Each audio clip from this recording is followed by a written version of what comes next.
All right, now I have talked about a lot of positive feedback loops when it comes to climate, where global warming causes more global warming, which can be pretty overwhelming and scary.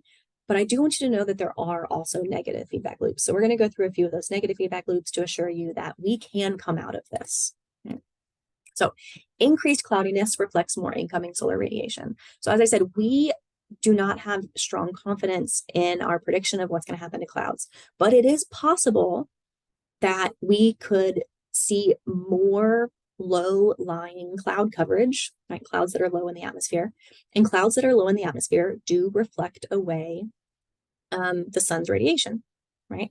So if the Earth warms up and more low-lying clouds are created, well, that's going to cause Earth's solar radiation to be reflected away and cause Earth to cool down. So that's a negative feedback loop. Vegetation is also a negative feedback loop, right? Higher temperatures, more carbon dioxide in the atmosphere causes more vegetation growth. The more vegetation growth you have, the more carbon dioxide is pulled out of the atmosphere through photosynthesis, and this cools the planet.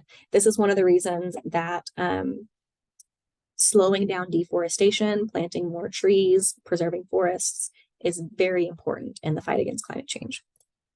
Okay. Finally, chemical weathering pulls down carbon dioxide.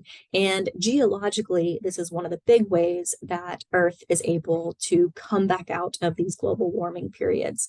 Because when the atmosphere is very hot, it's very moist, it's very wet, that causes a lot of chemical weathering in rocks, particularly carbonates and silicates.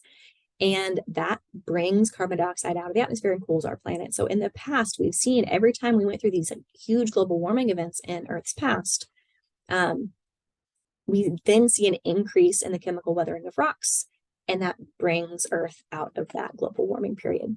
Now, this is a very, very long time scale. We're talking hundreds of thousands to millions of years, but Earth will be okay.